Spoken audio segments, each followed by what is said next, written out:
Star Wars: The Rise of Skywalker. In The Rise of Skywalker, we see the Skywalker saga has been taken over by a ruthless corporate overlord called Darth Mouse. Thankfully, our hero Rey has spent a weekend at Leia's training to become a super Jedi. Or more of one than she already was, anyway. Meanwhile, Kylo, Solo, and his on-again, off-again helmet are searching for a shiny triangle thing that will help him find Emperor Meanie Mouse, which turns out to not be all that hard. Poe and Finn get a hot tip from a spy in the First Order, which almost for sure won't turn out to be the only person left in the whole First Order the audience can name. He tells them that they need to find their own magic triangle too, or bad things will happen. Then he goes off and dies or something. So for the first hour or so, we chase around with our heroes to find a thing, which points the way to another thing, which has a message about another thing. Meanwhile, we learn more about Poe Dameron, played by the dreamy Oscar Isaac. Turns out Poe is a former smuggler with a heart of gold that left a life of crime behind to fight in the rebellion, or resistance. Poe also left behind a woman in a gold helmet who is mad at him because she is totally not still in love with him. At the end, she refuses to kiss him because I bet she has helmet hair.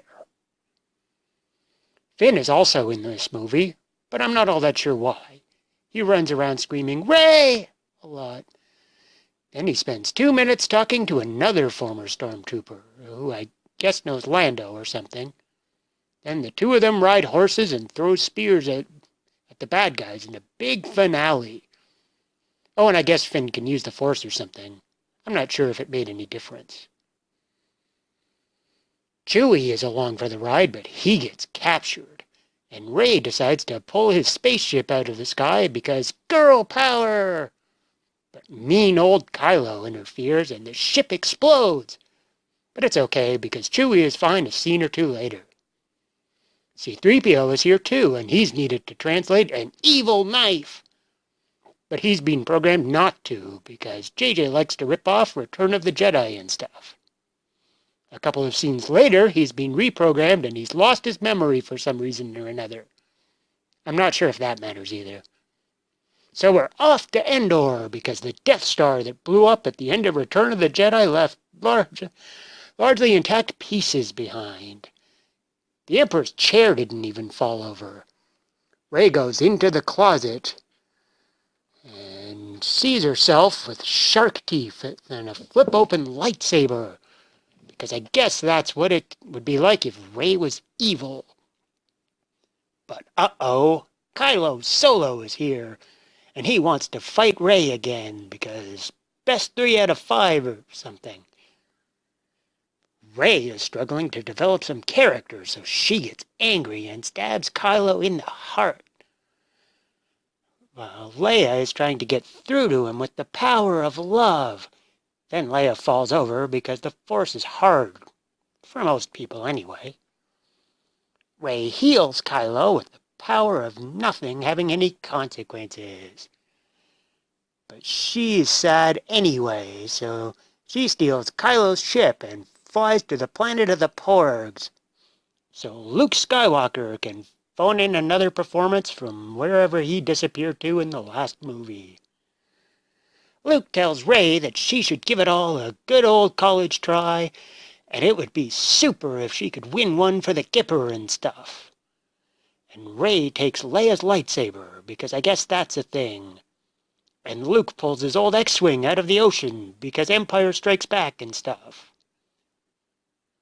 Now Rey has all she needs to tell everyone how to fly through the secret space tunnels to the planet of cut-and-paste Star Destroyers. And they can all blow up planets now, because why not? Only for some reason they can't take off the ground without help, so our plucky heroes are away to blow up a tower from horseback, because ticking clocks are bad. So Poe and Finn are off in some old starfighters because nostalgia. and Rey confronts Darth Mouse, who tells her that her friends are going to die, because that's what he said to Luke in Return of the Jedi, remember? And there's a sky beam, because Avengers or something, and those weird robed guys from the black hole are there. Things are not looking good for our heroes. The bad guys moved the tower to a Star Destroyer, so Finn has to ride a horse into the sky. Rey finds out Darth Mousy Pants is her grandfather, because there are only 2 or 3 bloodlines in the entire universe.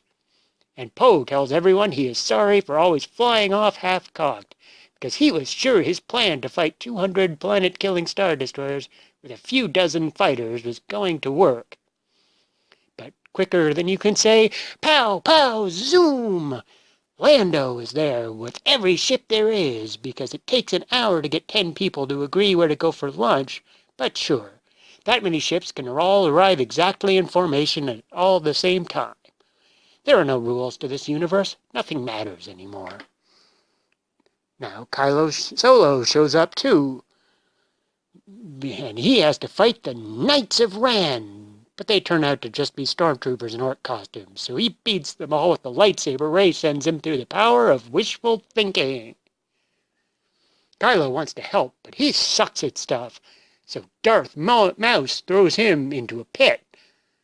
But Rey has 2 lightsabers now, same as she did a few minutes ago, and the Emperor fries himself with his own lightning.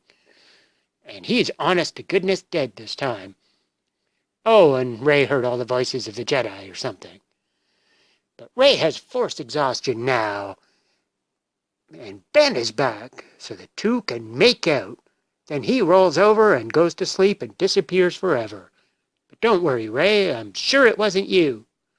Then there's a big party. 2 random women kiss, unless you live in the Middle East.